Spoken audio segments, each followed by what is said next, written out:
Hello friends, good evening. তো এখন বাজে বিকেল 5:30। তো ঘড়িতে বিকেল 5:30 বেজে গেছে। তো আমি বেরিয়ে পড়েছি, কাঁথি যাবো। কারণ হচ্ছে কাঁথিতে তো প্রোগ্রাম চলছে। তো কী কী প্রোগ্রাম চলছে সেখানে গেলে বুঝতে পারবো আর তোমাদের সাথেও শেয়ার করতে পারবো। তো আজকে 3-4 দিন হয়ে গেছে আমার ক্যামেরা করা হয়নি, মানে ভিডিও করা হয়নি। তো তোমরা সকলে জানো বাড়ির কাছে অনুষ্ঠান হচ্ছে, ওই কারণে আর বাড়িতে একটু চাপ ছিল, ওই কারণে আমার মানে যাওয়া হচ্ছে না। তো ফাইনালি আজকে আমি বেরিয়ে পড়েছি। দেখতে পাচ্ছ এটা মাথার টুপি আছে, তো মাথাটা বেঁধে টুপিটা লাগিয়ে নিব। আর যদি কম ঠান্ডার বাইরে থাকে তাহলে চুলটা ছাড়া থাকে, এমনি টুপি পরে নিব। তো চলো এবার ব্যাগটা নিব। তো ব্যাগ নিব, টুপি নিব, মোবাইল তো হাতেই রয়েছে, আর একটা মোবাইল নিব। তো এরপরে গুটি গুটি পায়ে এগোবো। তো প্রথমে আমি টোটো ধরে নিব, তারপরে তো যাচ্ছি। তো সঙ্গে থেকে আর নিতে, তো এই রাস্তায় যাচ্ছি, টোটো ধরে নিব। তো সঙ্গে থেকে আমি দেখতে থাকি। সো ফ্রেন্ডস, এরপর আমি টোটো পেয়ে গেছি। টোটো ধরে দেখতে পাচ্ছি এটা রাজাবাজার মোড়। তো রাজাবাজার দিয়ে যাচ্ছি। তো কোথায় যাচ্ছি সেটাও তোমাদের অবশ্যই শেয়ার করব। তো সঙ্গে থেকেও আমি দেখতে থাকবো।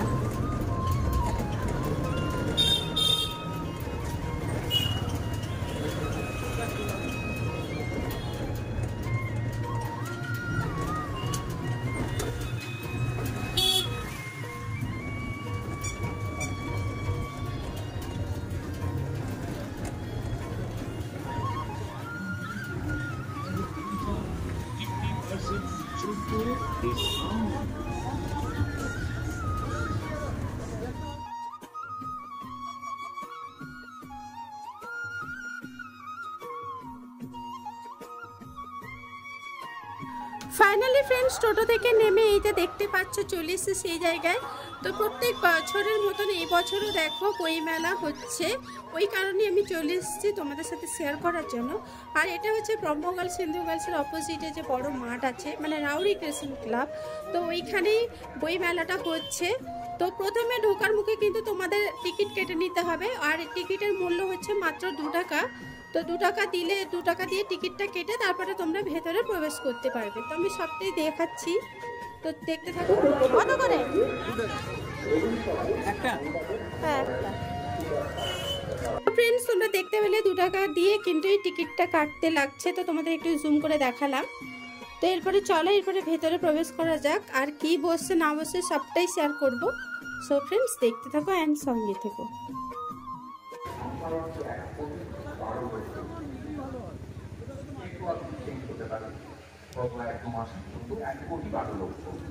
এই সংখ্যাটাও সারা ভারতবর্ষের মধ্যে সব থেকে বেশি।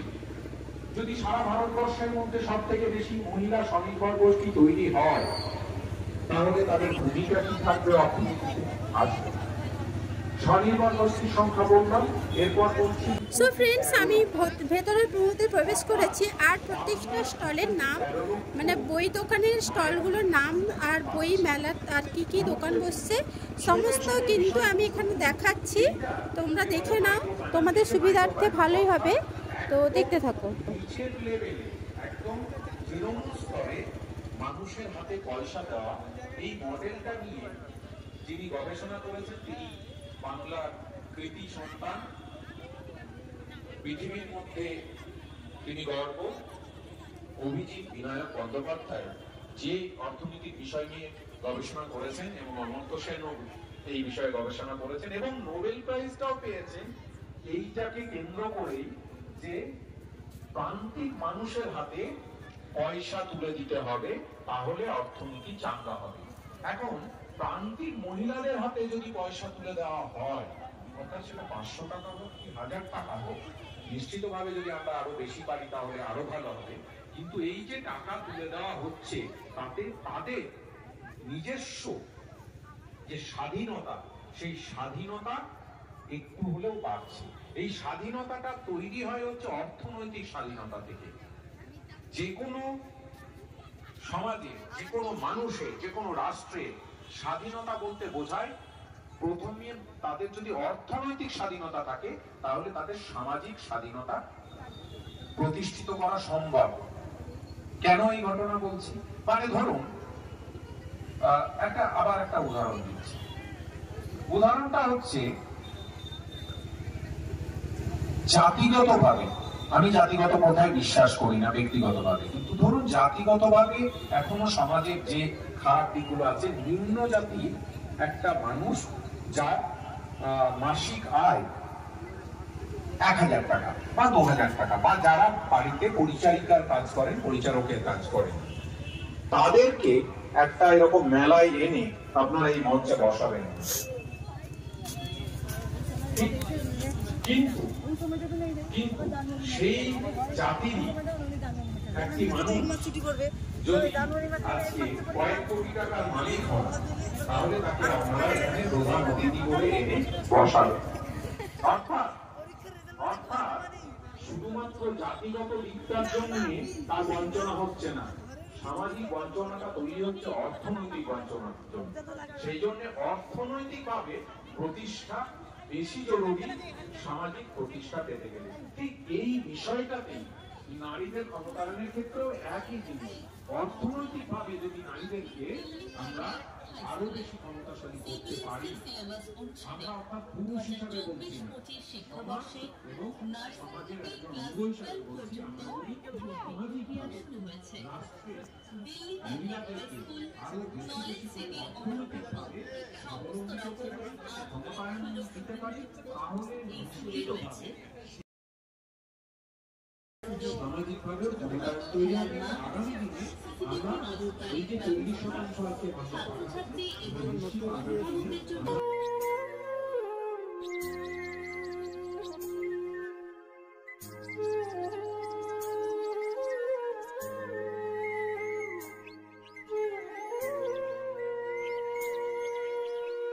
সো ফ্রেন্ডস, বইমেলার মধ্যে এখানে একটা খাবার দোকান আমি দেখতে পেলাম, যেখানে বিরিয়ানি থেকে পকোড়া সমস্ত কিছুই পাওয়া যাচ্ছে। তো এরপর আমি ভেতরে যাব আর দেখাবো কি কি পাওয়া যাচ্ছে।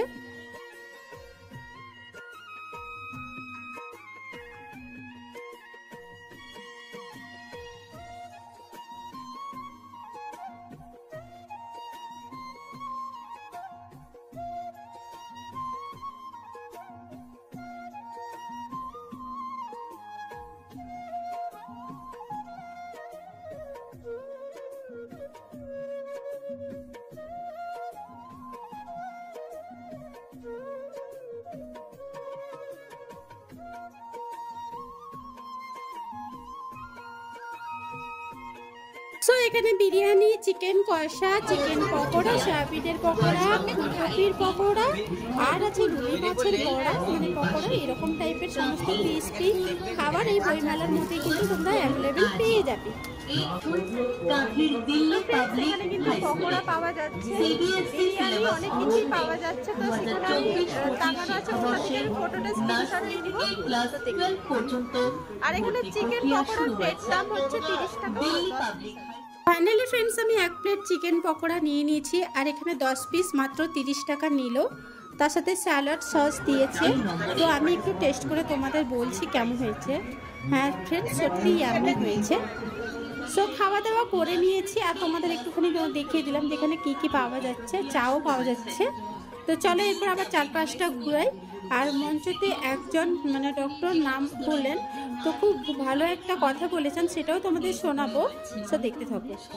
যদি আমাদেরকে শ্রদ্ধা করতে পারি, তাহলে কখনোই কোনো নারীকে শ্রদ্ধা করবে না। সেটা সত্যি একেবারে আমাদের কাছের মানুষ থেকে হওয়া উচিত, অর্থাৎ পরিবার থেকে সমাজ, তারপরে তো বৃহত্তর ক্ষেত্র। ঠিক আছে, আজকে এখন আমাদের পরবর্তী আলোচক ডক্টর তিথি মাইতি। ইতিপূর্বে তিনি অনেকক্ষণই এসেছেন আমাদের বইমেলা, এই সম্মেলনে, কাঁথি বইমেলাতে। উনি গবেষক হিসেবে ওনার যে মূল্যবান বক্তব্য রেখেছিলেন, আমি ছিলাম, পুরোটাই শুনেছি। আমার সত্যিই ভালো লেগেছে। ক্যান্সার কিভাবে হয়, তার থেকে কিভাবে আমরা রেহাই পাবো, তার যে ড্রাগ তৈরি হয়, তো সেই ফেজগুলো আমরা সবই জেনেছি। এখন ওনার বক্তব্য শুনে নেব। আজকের বক্তব্য বিকল্প অর্থনীতি ও নারীর ক্ষমতায়ন। শুরু হচ্ছে ডক্টর তিথি মাইতির বক্তব্য। সকলকেই শুভ সন্ধ্যা।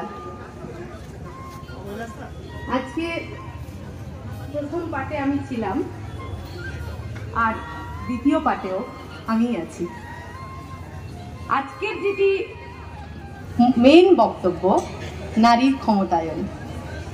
আমার প্রিভিয়াস দুই বক্তা তন্ময়বাবু এবং দিদিমণি যিনি বলে গেছেন, আসলে অপর্ণা দিদিমণি, ঠিক রাজনীতি বা প্রচুর মানুষের সাথে যোগাযোগ আমার নেই কখনোই, এবং নেই এই কারণেই আমার কর্মজগৎটার মধ্যে এত বেশি ডুবে থাকি, হয়তো পুরোটা আমি কভার করে উঠতে বা প্রচুর মানুষের সাথে জনসংযোগ বাড়াতে আমার সময়ও থাকে না, আর সেই সুযোগও হয় না।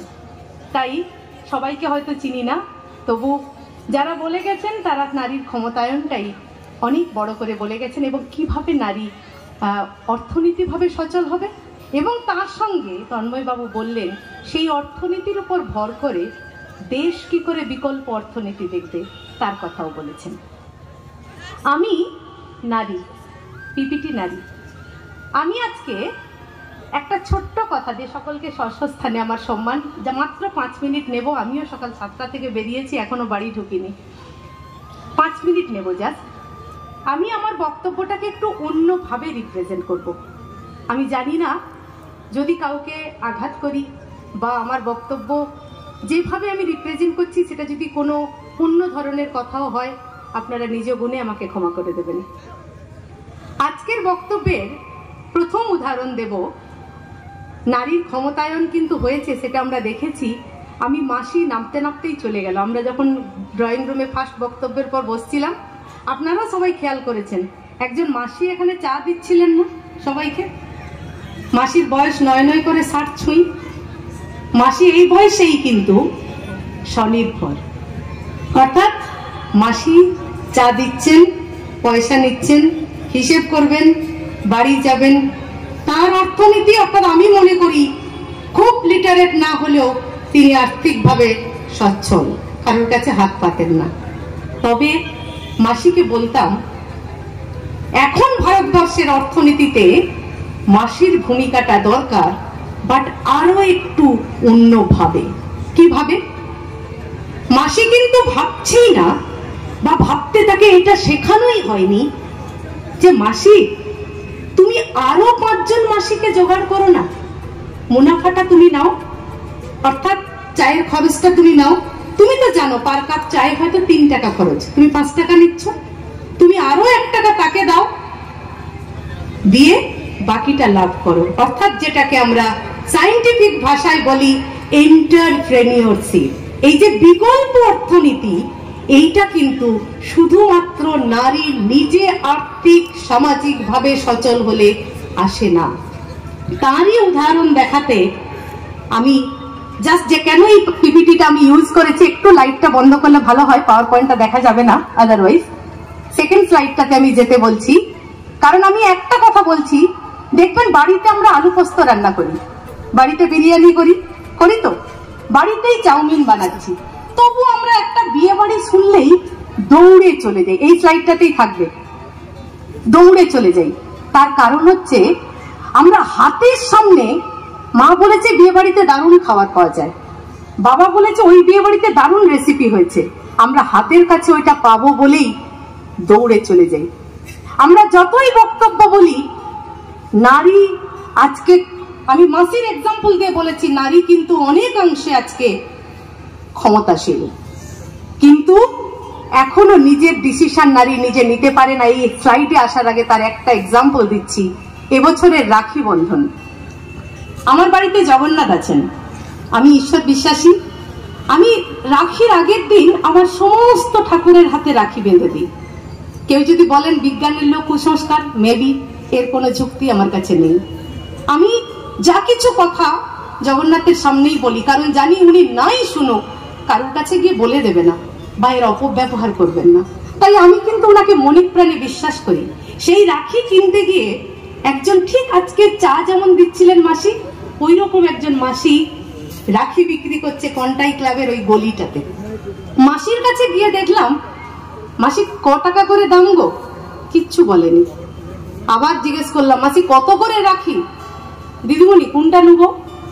একদম ঘরোয়া কথায় আমি বলি, মাসি এগাত্রা নয় কিন্তু প্রায় 150 পিস রাখি নেবো। 150 পিস কেন নেবো গো দিদিমণি? আমরা, আমার দরকার আছে গো মাসি, তুমি বলো। একটাও কথা বললো না। মাসি করলো কি, এক এক করে রাখি আমাকে দিল, প্রায় পছন্দ করে আমি 177 পিস রাখি, কারণ 2টো পিস রাখি আমি কিনি প্রত্যেক বছর বাকি রাখির থেকে আলাদা, খুব বড় করে। একটা থাকে আমার ভাইয়ের জন্য, একটা থাকে আমার জগন্নাথের জন্য। এই দুটি রাখি থাকে আমার স্পেশাল, খুব দাম দিয়ে রাখি দুটি কিনি।